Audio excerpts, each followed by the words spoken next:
I personally guarantee this is as close to the truth as I have been able to discover so far. There will be a lot of bumps and sharp turns. Buckle your seatbelts. You might want to take notes because I'm planning to have 15 minutes at the end to ask questions, and there may be more questions than we have time for. Okay, David, let's advance it. The name you know me by is not the name that I was born with. I was born Sterling Lee Slavic. I have also gone by the names Barlow, Myers, Bradley, and Hollister. I've tried to divide this up into 3 chapters. Go ahead and advance it another one, David. There are some basic assumptions. There were deep secrets in my life which were only revealed to me as the story has developed. I still don't have all the answers. This will not make sense until those secrets are told. Please be patient. Events in my nuclear family were deranged, criminal, and never spoken of at home or away. My parents and their parents were regular members of the RLDS Church. Some were priesthood, some were pastors. You will have questions that won't have answers until truth begins to be told.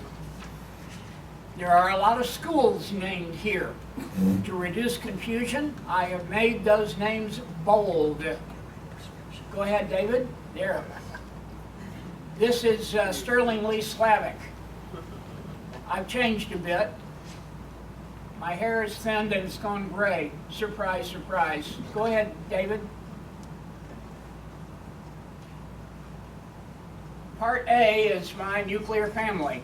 I was born Sterling Lee Slavic in 1947 to teenage parents who met at Graceland when it was Recording a in two-year progress. college. Just to the right of the word family, you'll see my 2 teenage parents at their wedding. You'll also see me. This is the first photograph of me. I'm inside my mother. They did manage to get married before I was born, so I don't qualify for the term bastard, but they were intimate before they married. The other pictures here are of members of the family. There were only 2 children in the family. My sister, who did not like her name, so she now goes by Jan instead of Jana. My mother, who didn't like her first name of Grace, so she went by the name of Odessa. My dad just went by the name Ken. Names will change over time. We'll talk about that later. Go ahead, David. I went to several elementary schools. Westchester School was opened about a block and a half from my house while I was still in elementary, and I transferred there for the opening in the 1956-57 school year with a starting enrollment of 149 students, of which I was one.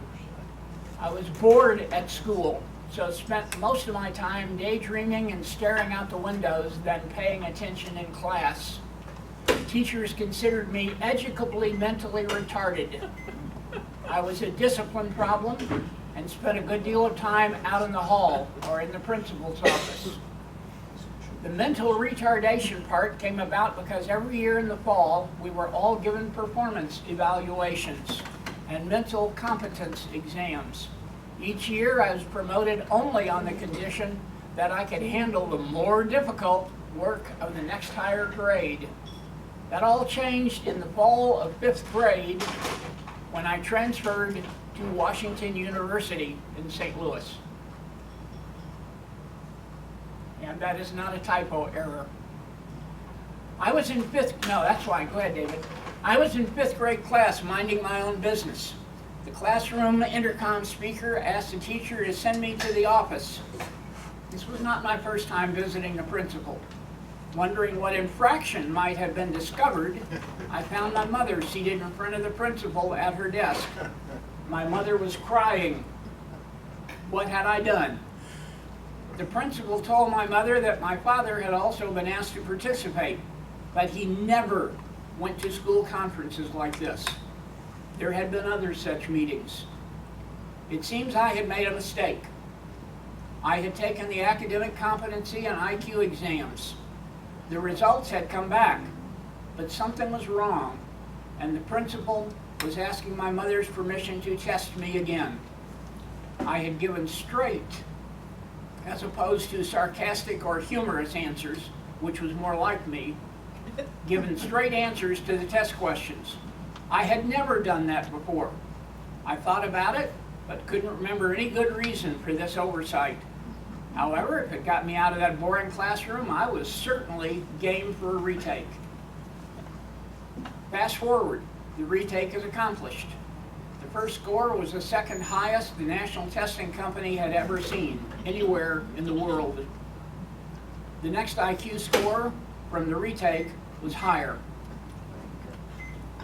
Just as a coincidence, and I'm going to point to coincidences often during this story, the Guinness Book of World Records says that Marilyn Vos Savant, born 16 months before me, in the same hospital in St. Louis as I, and later an alumnus of Washington University, had the highest recorded IQ on the planet. I trailed her by a few points. No one at school could explain this. I was referred to the child psychology department at Washington University. It began with tests and interviews with graduate students. Within days of this, the head of the child psychology department took over this process. For the first time in my life, people associated with education showed an interest in me and listened. So I opened up and told everything. With diagrams, the head of the department took over personally, and for the rest of the school year, I started the school day at Westchester, was then picked up mid-morning and stayed until 5 p.m. in the evening before being taken back home. David? This is an example of some of those test questions. You might look over those. The young have not been trained to master such tests, so they have an almost blank background and will have more realistic scores. Plus, kids do not really understand that the test is to measure their IQ, and they do it naively. Innocently? Who knows? It's common to get different scores on IQ tests, even if it's the same test taken at different times. There are many reasons for this, such as how you're feeling that day, tired, hungry, or in a certain mood. Today, in 2024, we understand that there are many flavors of IQ. I've listed some of them down there. One of those is musical. I imagine that Jack Ergo's musical IQ is probably higher than that of most of us. Some of you will be better at languages, or at math, or at spatial compensation.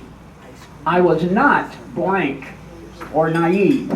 However, this question, and in these questions there were 4 images, and you were supposed to circle the one that did not belong.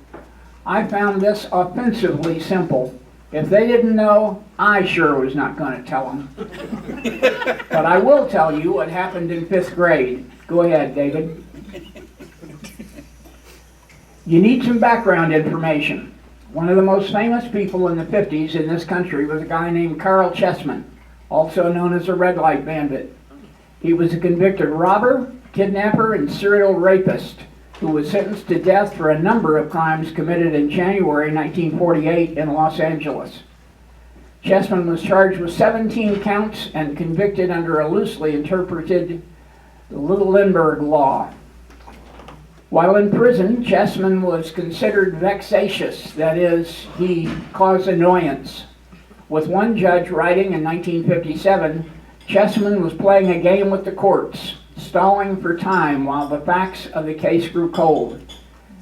While in prison, Chessman wrote 4 books, including his memoir, which was turned into a movie the next year. He was executed in the gas chamber in California in 1980. At the end of my 5th grade year and the Washington University investigation, there was another interview with my mother. The child psychologist expert asked my mother if she had heard of the red light bandit. Well, everybody had. Everyone knew of him in the late 50s. She told my mother of assertions that I had made in our interviews of sexual and physical violence at home, and my fantasies. She said I was deeply disturbed. If my circumstances were not immediately altered, the doctor said that I would end up like Chessman, except I would never be caught. If my parents failed to change my environment, the doctor would have me removed from our home.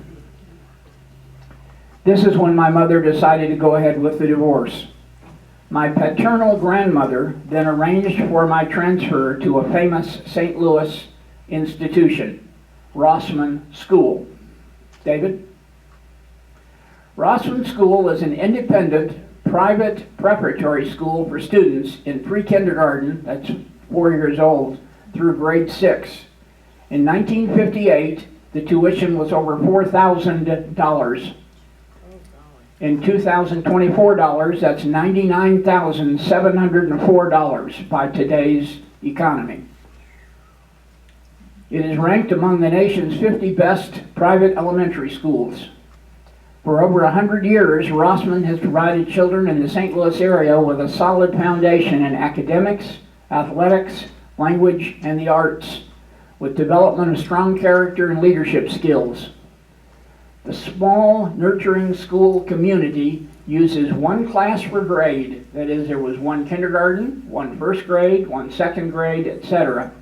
My 6th grade class had 9 students, which provides a close, supportive climate and uses a unique team teaching model, providing every student with lots of individual attention, teaches children how to learn, and also another language, which began in the 1st grade. Equips them with the problem-solving critical skills that they need for future leaders. Based on that description, who do you think their market is? Where would you go to find people who could spend $99,000 a year for tuition? Rich people. Well, a van came from Rossman School to my house every day to pick me up. The same van also stopped at the home of Joseph Pulitzer III, publisher of the St. Louis Post-Dispatch and chair of the board that awards the annual Pulitzer Prize, to pick up his son, Joseph Pulitzer IV, then in 5th grade, also at Rossman. My mother was mentally wounded. My father was a criminal. Well, so was my mother a criminal, but we'll get there. As a result of the Washington University assessment, my mother and father separated and eventually divorced. I finished 6th grade at Rossman and began 7th grade at our local junior high school. One evening, my mother driving myself, my sister, and herself to a movie called The Diary of Anne Frank. Perhaps you've seen it. On a 4-lane highway, she decided that life at home with Jesus would be better than what we all now had. She crossed 3 lanes of traffic and caused a collision involving 7 vehicles. My mother's attempt to go home to Jesus failed. Although seriously wounded, none of us died. Then things got much worse. Let me introduce you to the scriptwriter, my mother. After Mom and Dad separated, my mother immediately began dating. One day, a man was coming to the house to pick her up for a date. And before the date, she set my sister and me down. Mind you, we're still elementary and junior high school students here. And she rehearsed with us the script that was going to happen when he arrived. Because my mother lived reality in her own mind. And as a result, what she had told the man who was coming did not bear any resemblance to what he would hear from the 2 of us. So she taught us the script that we were to use. David? What is the psychological term for a person who creates a fantasy world inside of their own heads while physically existing in reality? I tried to find a definition online and discovered the following comment. This is a quote. "It's happening in me because I'm unhappy with life, so I created a whole new world, person, life in my head. My given name is Chanel, but sometimes I completely lose touch of that because I live in my head as Sarah B. Ree, from when I first wake up to when I go to bed. Sarah B. is perfect.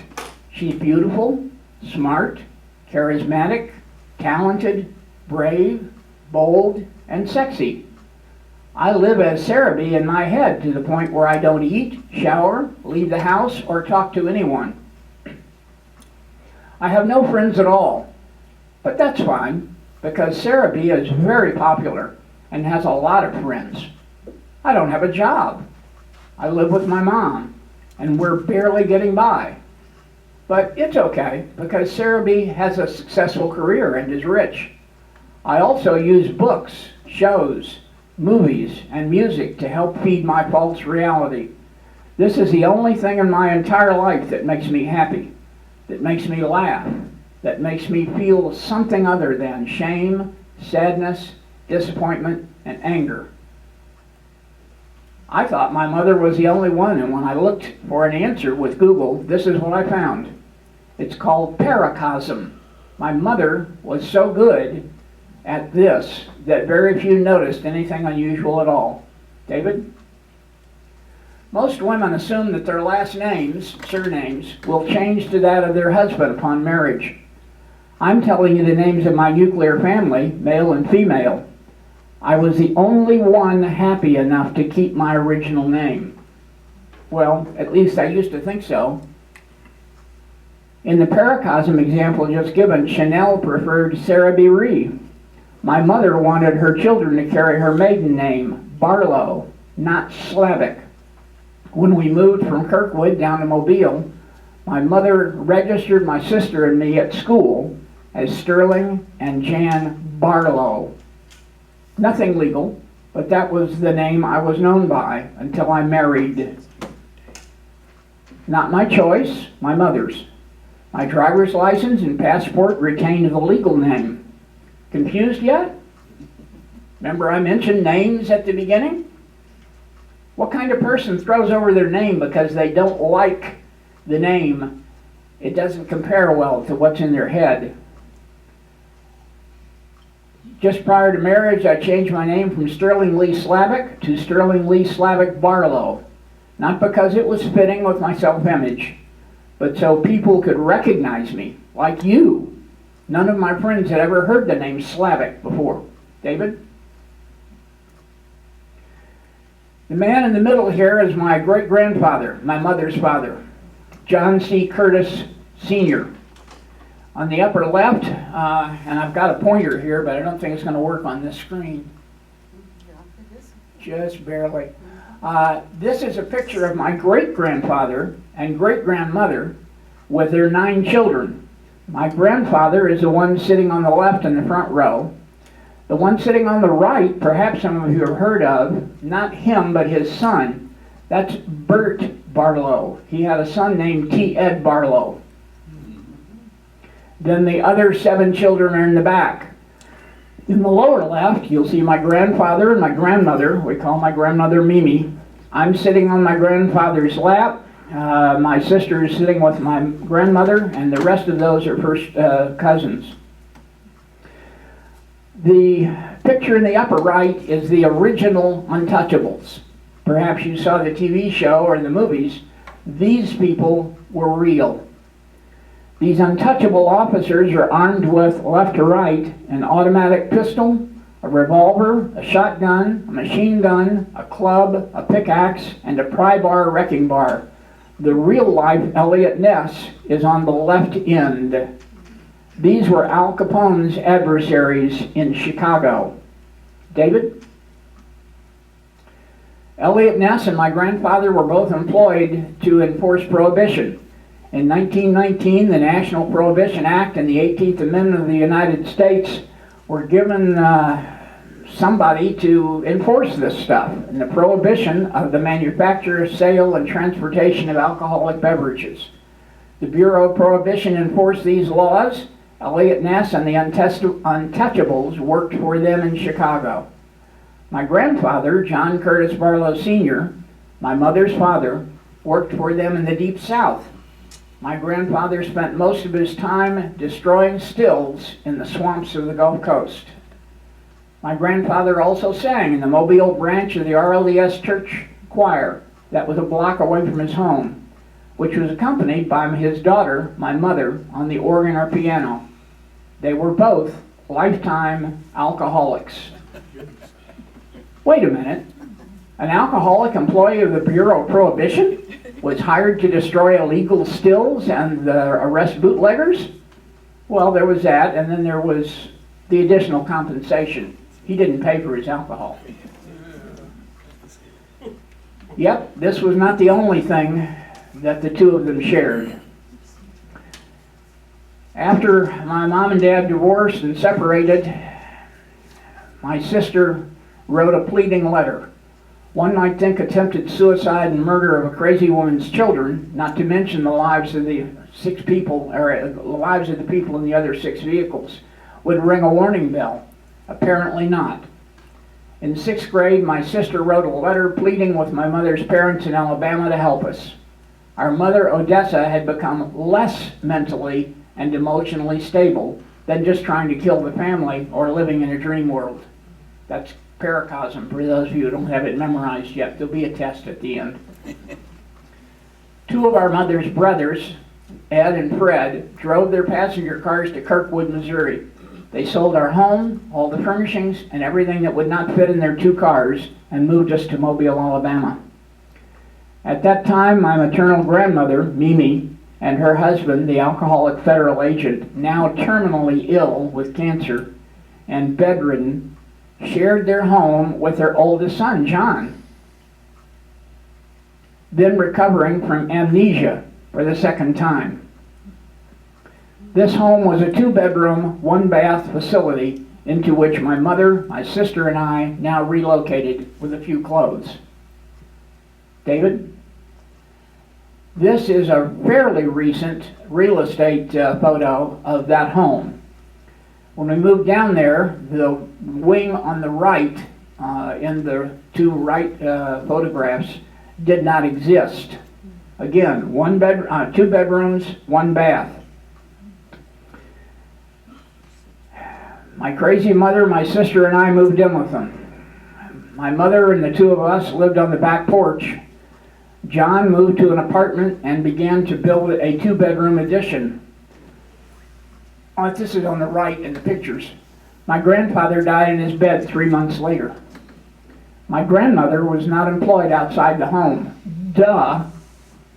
She had her hands full at home with amnesiac son, with a crazy daughter, with 2 grandchildren. That was the way we lived. John was too big to fit under the house. In the South, the houses are built up off the ground. So I wound up, as a 7th grader, going on 8th grade, under the house. I did the wiring and the plumbing, as a 7th grader. David? The other side of the family, my dad's side, was Leon Slavic. He was a telephone pioneer. That is, he installed telephones for people in their homes at a time when this was the first telephone the owners had ever used. My grandfather was influential in getting my father hired by the Bell Telephone Company. Both worked their way up through the ranks. When my father and mother divorced in 1960, my father was required to pay child support for both my sister and myself, except that he never paid a cent. Because my father was now a supervisor, he was responsible for hiring and firing employees. He decided to hire 3 make-believe people. Did I mention that make-believe and fantasy was part of my family? These people, who did not exist, were working for him for years.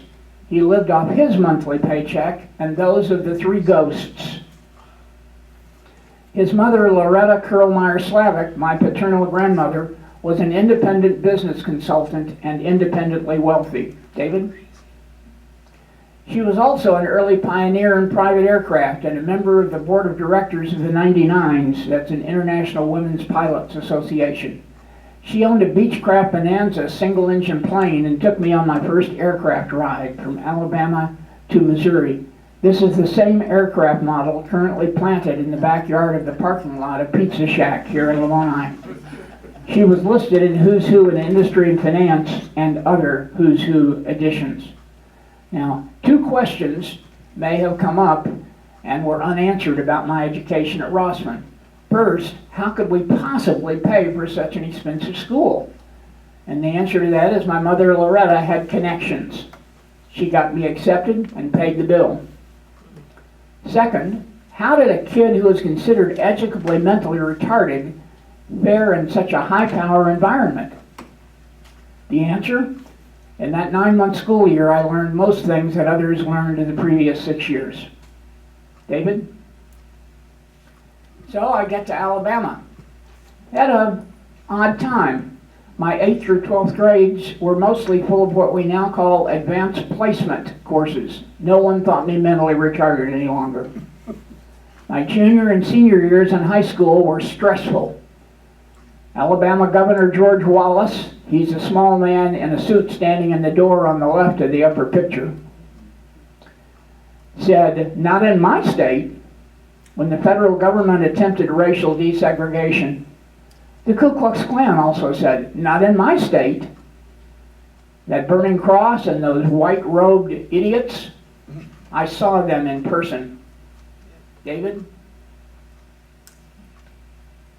Murphy High School occupies 28 acres, 14 buildings, and employs 110 faculty. It was the largest high school in the southeastern United States then. My junior and senior years here, the campus was completely surrounded. Now look at the picture. We're talking about completely surrounding a 28-acre campus, bumper to bumper. Police and military vehicles and armed troops. The entrance and identification process was intense. Henry Hodby and Dorothy Davis were the first to integrate Murphy High in 1963 and graduated in 1964. They are denied entry by the Mobile County Sheriff in the lower right-hand picture. I watched this in person. There were students and journalists out on the campus lawn paying attention. When they returned with federal troops, FBI agents accompanied them at every step the next 2 years. Halls, bathrooms, anywhere they went. If they had not done that, these kids would have been killed. David? I want to introduce you to my best friend in high school. His name is Tommy Terrence. He relished firearms and bought a handgun, sawed-off shotgun, and machine gun with money from after-school jobs and stored them in his bedroom. He hung out with members of a secret paramilitary group, the Minutemen, and became versed in guerrilla warfare. To quote him, "I thought I was a Christian fighting against the communist Jewish conspiracy," he said sadly. "It was a noble thing. I was doing it for God and country." In the fall of '63, the integration of Murphy High School proved to Terrence, a student there, that his world was being turned upside down. He agitated at the school for resistance. Then when not enough resistance came, he quit school and angrily called the office of Governor George Wallace, leaving a message asking for intervention. Wallace's phone was tapped. As a result, the FBI started calling on Tommy personally.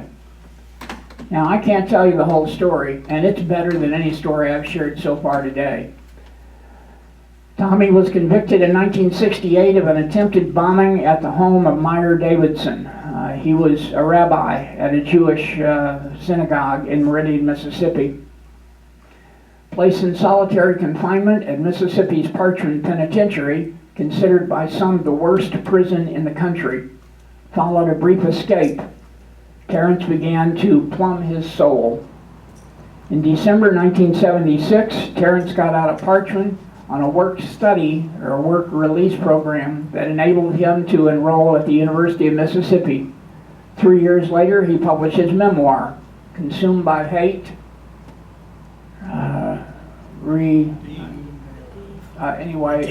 redeemed by love. Yes, my eyesight's going, I'm afraid. Knowing that the Ku Klux Klan would call him a traitor and possibly try to harm him, Terrence moved to Washington, D.C. He completed a master's degree in divinity and a doctorate in ministry and became a clergyman and spiritual counselor. David? In my senior year, this is just part of the second chapter. This is Escape from My Nuclear Family in the Deep South. In my senior year in high school, in the spring of 1965, several threats became apparent. Bloody Sunday happened. This was just weeks before I graduated from high school in March of 1965. State and local police used billy clubs, whips, and tear gas to attack hundreds of civil rights activists beginning a march from Selma to the state capitol in Montgomery. In March '65, same month, President Lyndon Johnson made the decision with solid support from the American public to send U.S. combat forces into battle in Vietnam. By June, 82,000 combat troops were stationed in Vietnam, and military leaders were calling for another 175,000 by the end of '65 to shore up the struggling South Vietnamese army. Unless I could get an educational deferment, I would have a free trip to Southeast Asia, as many of my fellow students at Murphy did. I had been offered 2 scholarships, one to Princeton University, a second to Graceland College. My theology won that toss-up. Did you notice that Tommy Terrence seemed to be kind of conservative? Well, so was I. I was a fundamentalist conservative. The offer to Graceland was anonymous, but since it required me to pay Graceland $175 a month, and since my paternal grandmother, who paid for the year at Rossman, was the only person who I believed was getting, who believed that I was getting $200 a month child support from my dad, she was my guess. I literally evacuated my home in Alabama, took everything I owned, and stopped by to visit my grandmother in St. Louis on my way to Graceland. At Graceland, I immediately secured 3 work assignments, committing 21 hours every week to something other than homework and class. I also worked at the Coliseum, Pizza Shack, and Sneeden Pig Farm. I learned how to castrate baby pigs. Most paid about 50 cents an hour, which even though I was working all of my awake time was still not enough for me to pay Graceland a total of $175 a month. Graceland refused to admit me to the spring classes of my sophomore year. I relocated to Tucson and the University of Arizona. Reason it was Tucson, my mother had moved there and taken my sister with her. That was because my sister, as a senior in high school, had become pregnant. Now, even though nobody talked about my mother being pregnant when she got married, my mother did not want her daughter to have the same reputation because they were convinced that it would have been my mother's fault. So my mother moved to the University of Arizona. In the spring of my junior year at the University of Arizona, I got a letter from my grandmother Slavic, who was in Bangkok, Thailand. She enjoyed travel. She offered to take me and 2 of my first cousins to Europe later that summer. Did I go? You bet. Along the way, let me tell you about my marriage. On the flight to Portugal for this trip with my grandmother, I informed my grandmother that I was suing her son for unpaid back child support, about $20,000, and planned to pay Graceland with the resulting penalty or fine.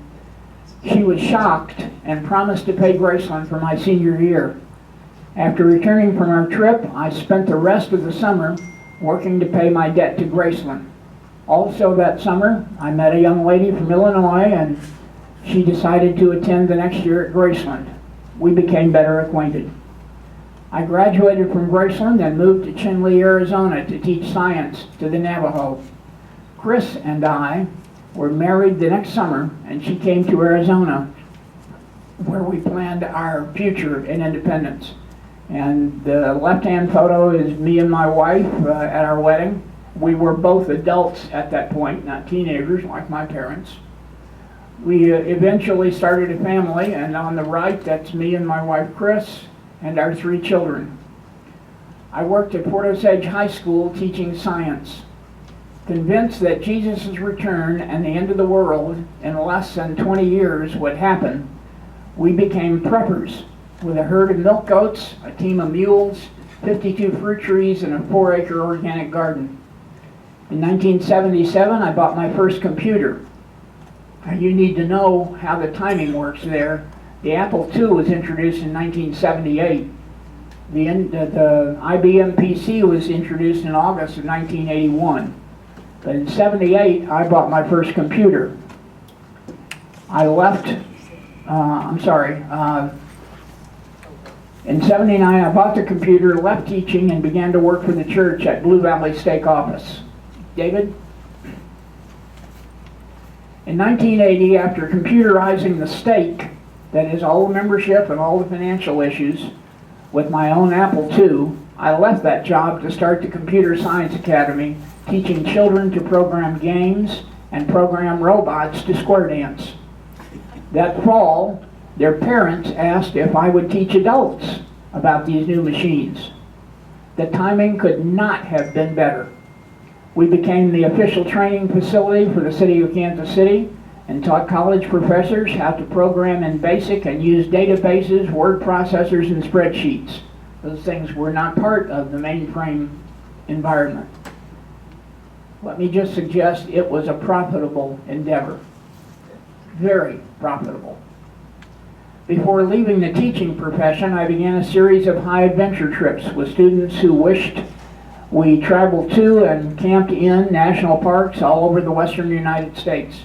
This included climbing the Mount Rainier, Grand Tetons, canoe trips, winter camping over the Christmas break, and long-distance bicycle trips. David? This is the home we built, the one that we anticipated we'd live in for the rest of our lives. The main part of the house is on the left, and then there was a wing off to the north where the vehicles are parked. Down in the lower center, you'll see a photograph of the basement before the top was built. That's the basement underneath the north wing. I don't know if you can tell from where you're sitting, but there were 3 rooms in that basement. The basement had 16-inch concrete walls. Did I mention to you that I was a prepper and expected the world to end within 20 years? This was my bomb shelter. It had 3 rooms. It had food storage, it had survival gear, and then it had a gun room, an armory. Some of the firearms are shown in the picture here. There were others, and there was about 100,000 rounds of ammunition. I also had a rifle range in the main basement. David?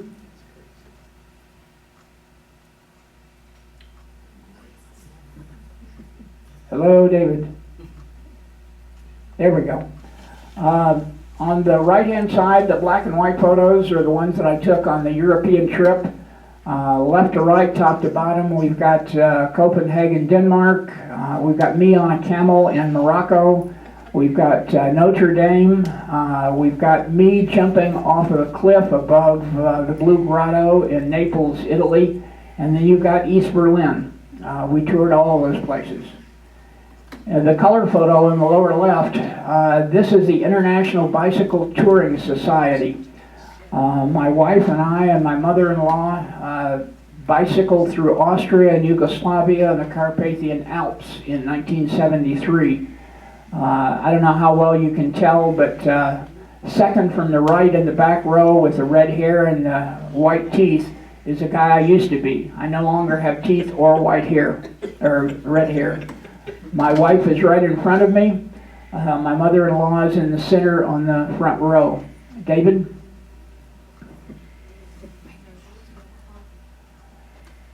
We're going into the third chapter now.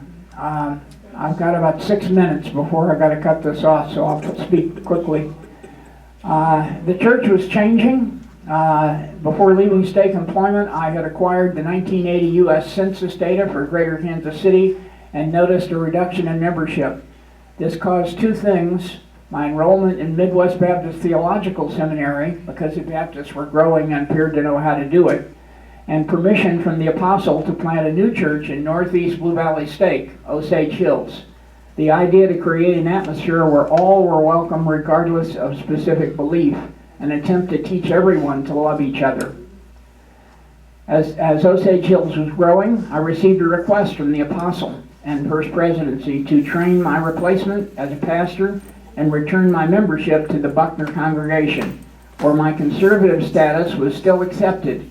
Even though the Baptist Seminary had moved my theology more to the left, I did not share this publicly. Buckner had begun to transfer members it believed were not right-wing conservatives to other congregations, involuntarily. Deacons were stationed at the front door, forbidding these undesirables from attending services. Yes, this is all truth. At the spring business meeting in Buckner, we elected officers. The stake president nominated me for pastor. He didn't talk to me about that beforehand, by the way. I lost, and at the closing of business, the stake president made two announcements. Since I was the only qualified nominee for pastor, the existing pastor having been silenced, Sterling was now the new pastor, and the congregation will be closed to accomplish some much-needed structural remodeling until school resumed in the fall. The next day I changed all the locks in the building. 2 days later, on Wednesday, members and reporters with TV cameras, which were later broadcast nationwide, broke into the building to hold a prayer meeting. The World Church attorney and I acquired a restraining order against anyone setting foot on the property without my presence. The members protested in court. The denomination won. The members found another building and began the first breakaway restoration branch. That is how all of this surrounding you here in Lamoni began. You've seen other pseudo Community of Christ, RLDS congregations. That was my fault. My family and I were ostracized like Judas. No one would do business with us. Children's locker partners were asked to terminate those relations in school. Buckner reopened in the fall and continues to go to this day. I did feel personally responsible for those who left the church, all 30,000 of them. For my family's health, I accepted an invitation to relocate to Atlanta with one child. My wife still had a good job with the city of Kansas City and stayed in our home with the second child. The third had already left for Graceland. David? My family planned to reunite when I found employment and a residence. The church in Atlanta was told I would not accept any presiding role as pastor, district president, or anything else, but I would focus on training their leadership to keep everyone together. I became a counselor to the presiding officer of the largest branch in the state of Florida. Backing up a bit now, I married at age 21. Since I was an adult and had seen such poor behavior in my family of origin, maybe I could make a better choice. But I didn't. My wife had been conceived when her father returned from the South Pacific in World War II. Her parents already had 3 children, the youngest of which was 14 when my wife was conceived. She grew up in a home that told her children should be seen and not heard. This is important. She believed that if she ever voiced her thoughts or feelings, she would be rejected. That affected our marriage. It was not emotionally or intellectually intimate. She never shared her thoughts or feelings in 23 years. This was stressful for us both. She came to the conclusion that I had abandoned her by going to Atlanta. Even though I drove from Atlanta to Independence and back, that's about 2,200 miles, twice a month, every other week.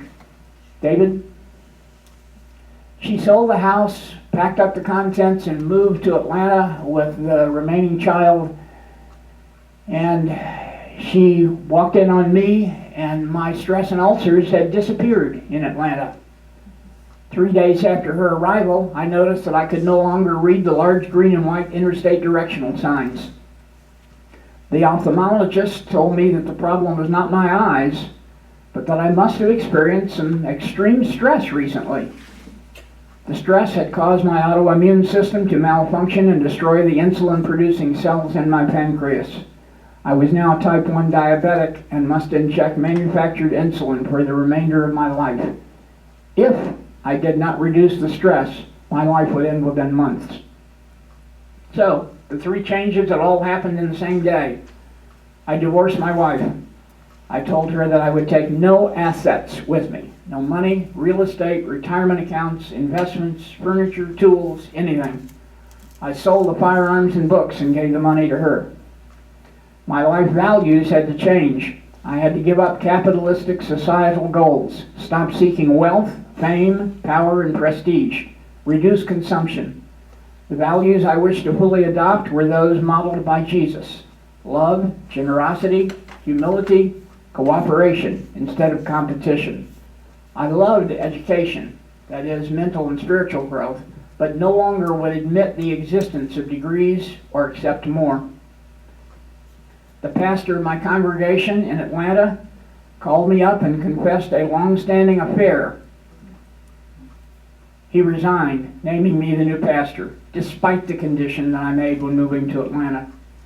I focused on training my replacement, and when he took over, I stopped attending Community of Christ for 25 years. The next time I attended was in this building about 6 years ago. So I moved to Hilton Head Island, and the biggest surprise that I found was that my spiritual growth. Upon arriving at places where there were no RLDS groups, I thought my spiritual growth would simply remain unchanged. Much to my surprise, that was not the case. The resulting growth was faster and more profound than I had ever thought possible. David? I met a woman online who was the department chair at Medical University of South Carolina. She was world famous. I didn't date her because of her fame. Charleston was a wonderful community. When my lady friend was asked to head the National Cancer Database of the American College of Surgeons in Chicago, another move. David? So we're home in Chicago now, on the 37th floor of a large condo overlooking Navy Pier, which is pictured in the lower right. David? A little more adventure. I don't know if you have a bucket list. Mine still had a few items in it. I wanted to hike the length of the Pacific Crest Trail from Mexico to Canada, over the highest trail. It took 180 days, a half year, 2,658 miles. David? By this time, my youngest child had moved to Sitka, Alaska, and had fallen in love with the salmon hatchery manager at Sheldon Jackson College. I went up there to perform the wedding ceremony and discovered they badly needed a chief information officer to manage their computer technology. In the map at the below, on the lower right-hand corner, the green city is Chicago. 2,555 miles later, in the upper left, at the red dot, which is Prince Rupert, I drove that and then got onto a ferry and went to the extreme upper left to Sitka, Alaska. David? This is home in Sitka, Alaska. A lot of snow, a lot of mountains. In the lower right-hand corner and in the lower center, you'll see that everybody was associated with the ocean, the Gulf of Alaska. There were a lot of whales and other big fish, and then there were salmon. In the lower right is a single net cast. Now they use big nets that covered a lot of territory. And this boat is unloading its salmon catch onto the other boat on the left. It was estimated that the value of the salmon in that net was $1 million. David? The school closed in Sitka, so I wound up moving to Ellensburg, where I became the Chief Information Officer of Kittitas County. David? The college closed due to poor fiscal management. As retirement neared, I would be without employer's health insurance because I had left all retirement accounts with my ex at divorce. I only had Social Security. The retail cost of my medication was nearly $1,900 a month. Social Security would bring in about $1,100. I could not afford to retire in the United States. So I reconnected with old friends now living abroad, seeking a better cost of living. My first choices were Scandinavia, Canada, New Zealand, and Europe. Most of these required that I bring enough wealth to pay for my own health care. One friend from Graceland was living in Peru. When I asked about cost of living, he sent me some quotes which seemed too good to be true. I flew down for a visit. It was actually better than he told me. Just about that time, a home in his town was vacated by another Graceland associate who had retired there. She needed a house sitter. Did I mention coincidences in this presentation? So I moved. To get there involved a flight into the nation's capital in Lima, then a 12-hour bus ride east over the Andes Mountains. The passes were higher than any peak in the continental United States. And that road was not paved until 1999. Here is the home that I lived in Peru. Some of the things growing in the yard were coconut, mango, banana, coffee, papaya, avocado, orchids, oranges, and lemons. Also some other things that I had never encountered, like the aguamanto, and I'll show you a picture of that later. David? This is Peru. We're running out of time, so I'm just going to jump past it. We lived in the valley of a tributary to the Amazon River. David? There were no supermarkets, no built stores. The farmers just brought their produce into town every week in the city square, spread them out on the pavement, and everybody came and bought their week's groceries. Lower left-hand corner is aguamanto, which I will admit I was offered here on this table, just to my left. Brown cherries. Exactly. These are Cape gooseberries or ground cherries. The lower right-hand picture is the picture of the drive over the Andes. That was a 2-lane road, no guardrails, mostly trucks, and wasn't paved until 1999. David? Peru is the home of potatoes, over 5,000 varieties, different in shape, different in insides. All of these are potatoes. David? I had no grass to cut, just trees to prune and harvest, and that's my back here in the backyard. David?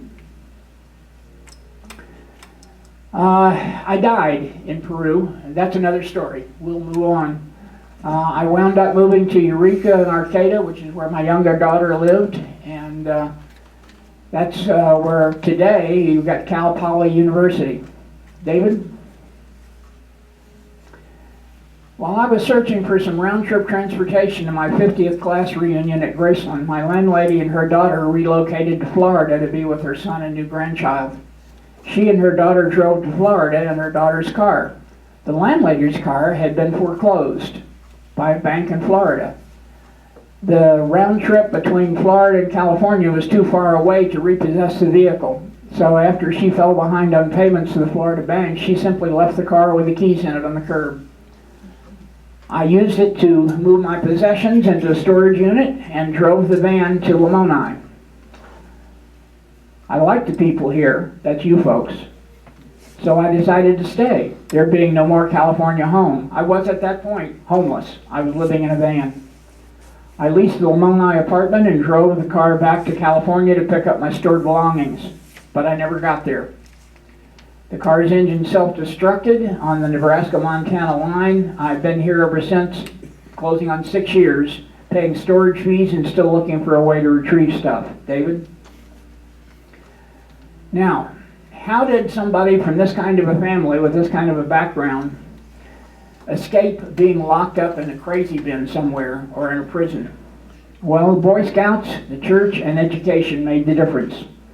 Unlike my mother, I am content to go home to Jesus when He makes the decision, not me. With several chronic health conditions, any one of which could provide that last ticket, I really don't worry about which one or when. Each morning I wake up with a smile to still be here. Paul said, "One thing I do, forget which is behind, and focus on that which is ahead, on toward the goal to which God has called me." All of us who are mature should have such a view of things. Or, if you prefer, the Doctrine and Covenants, 162:2. Do not yearn for times that are past, but recognize that you have been given a foundation of faithful service, even as you build a foundation for what is yet to be. I no longer try to empty my bucket list. There is more than enough opportunity to care for neighbors here at Crown Colony and Lamoni. I stopped watching television decades ago. Loving others feels much better. I also read a lot. Okay, it's your turn. You've got 5 minutes. Sterling, you mentioned that the 28-acre high school, Murphy, you talked about police presence on the perimeter, but I'm not sure that I understood why that was. Were they trying to segregate and it was opposition? It was an attempt to avoid anybody coming onto the campus with lower motives than they wanted. They didn't want anybody there with weapons of any kind, and they wanted to make sure that everybody that walked in should be students there. That's what the barrier, that's what the boundary was about.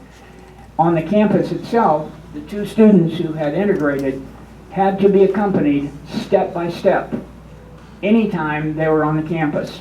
That included bathrooms, it included coming and going. This was a very dangerous event. I mean, there were lynchings in Mobile. The last lynching in Mobile was 1981. That was 16 years after I graduated.